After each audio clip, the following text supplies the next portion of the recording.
जिंदगी का सफर सुहाना हो, इसके लिए सावधान रहना जरूरी है।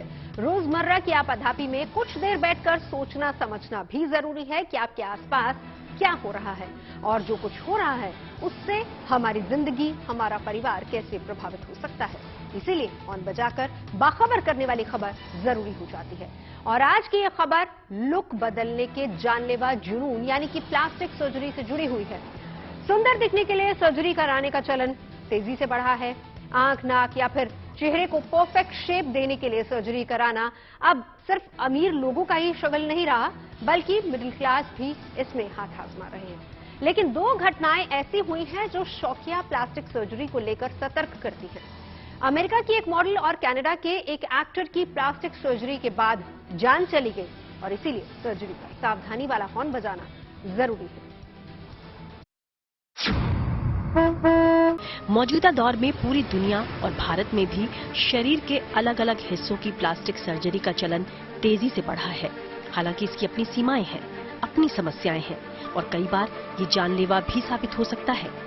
अमेरिका की एक जानी मानी मॉडल क्रिस्टीना, जिसे एक्ट्रेस किम कार्दाशियन की तरह दिखने का जुनून था, उसने कई प्लास्टिक सर्जरी करवाई, लेकिन कुछ दिन पहले सर्जरी के बाद हार्ट अटैक की वजह से उसकी मौत हो गई। ये अकेला मामला नहीं है।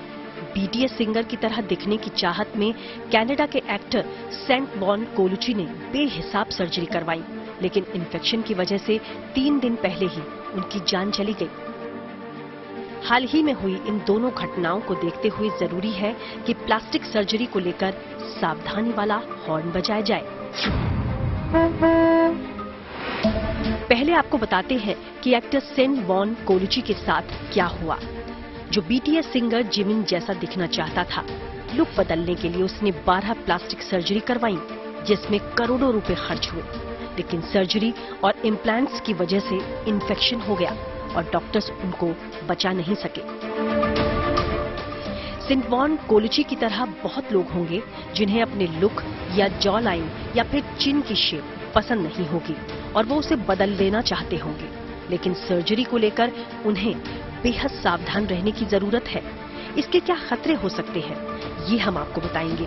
लेकिन पहले अमेरिका की मॉडल क्रिस्टीना के साथ क्या हुआ, उसे भी जरा समझ लीजिए।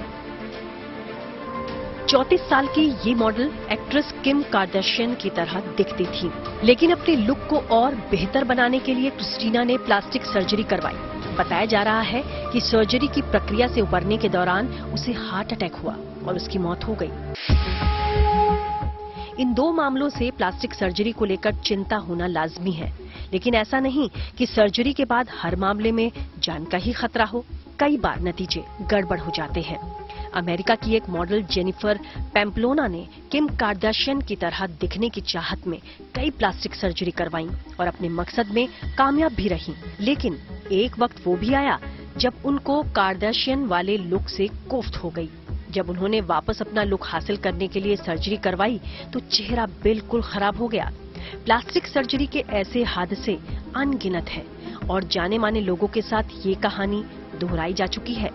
लेकिन ज्यादा चिंता इस बात की है कि जान खतरे में न पड़े। इसलिए अगर सर्जरी का इरादा है तो सबसे पहले सर्जन की विशेषज्ञता के बारे में अच्छी तरह जान समझ लें। पूरे टेस्ट के बाद और स्वस्थ होने की सूरत में ही सर्जरी के लिए सोचें और ध्यान रखें कि इस दौरान कई समस्याएं आ सकती हैं, मसलन खून निकलना, दर्द और असहजता, संक्रमण और सर्जरी के निशान का रह जाना। इसमें ज्यादातर समस्याएं डॉक्टर ठीक कर देते हैं, लेकिन कई बार मन माफिक नतीजे नहीं मिलते और हालत खराब भी हो जाती है। इसलिए सिर्फ शौकिया तौर पर प्लास्टिक सर्जरी कराने से पहले कई बार सोचें।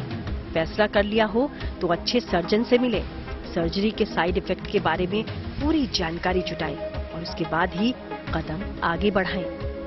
Bureau report, good news today. Plastic surgery या कॉस्मेटिक सर्जरी, कब, कहां, कैसे कराई जाए, सर्जरी को लेकर क्या सावधानी बरतनी चाहिए, इसे हमने समझा डॉक्टर अनुपमा चौधरी से। लोग पैसे बचाने के लिए ये सर्जरीज, जो कॉस्मेटिक सर्जरीज आजकल काफी कॉमन है, वो किसी से भी करा लेते हैं। They do not check that ये कोई डॉक्टर है, सर्टिफाइड प्लास्टिक सर्जन है या नहीं है। कॉस्ट कटिंग के लिए छोटे मोटे सेंटर्स पे जाते हैं जहां पे पेशेंट का प्रॉपर इवैल्यूएशन भी नहीं होता है. So that results in the side effects and complications. किसी अच्छे सेंटर पे सर्टिफाइड सर्जन से कराने में बहुत कम चांसेस हैं कि कोई कॉम्प्लिकेशन हो. अगर पेशेंट कॉस्मेटिक सर्जरी के लिए आ रहा है तो ऑब्वियस सी बात है वो किसी रीजन से डिससैटिस्फाइड है. तो पेशेंट की सेटिस्फैक्शन को कंप्लीट करने के लिए हमें सिर्फ सर्जरी नहीं देखनी है, नॉन सर्जिकल मेथड्स भी होते हैं. तो अगर आपका कोई डॉक्टर जिसके पास आप जा रहे हैं वो क्वालिफाइड है तो वो आपको हर एक चीज के बारे में बताएगा. लेकिन अगर आप किसी नॉन डॉक्टर रिलेटेड जो प्रैक्टिशनर्स हैं उनके पास जा रहे हैं वो आपको केवल सर्जरी का बताएंगे, फिर उसमें रिस्क है. लेकिन कोई ऐसा अपर लिमिट सर्जरी के लिए नहीं होता है. हर प्रोसीजर के बाद एक डूज एंड डोंट्स का लिस्ट पेशेंट को प्रोवाइड किया जाता है जो कि उसे फॉलो करना होता है. रेगुलर फॉलोअप्स के लिए पेशेंट को बुलाया जाता है ताकि अगर कुछ कॉम्प्लिकेशन या साइड इफेक्ट हो भी जाए तो उसे अप्रोप्रिएट टाइम पे हैंडल कर लिया जाए.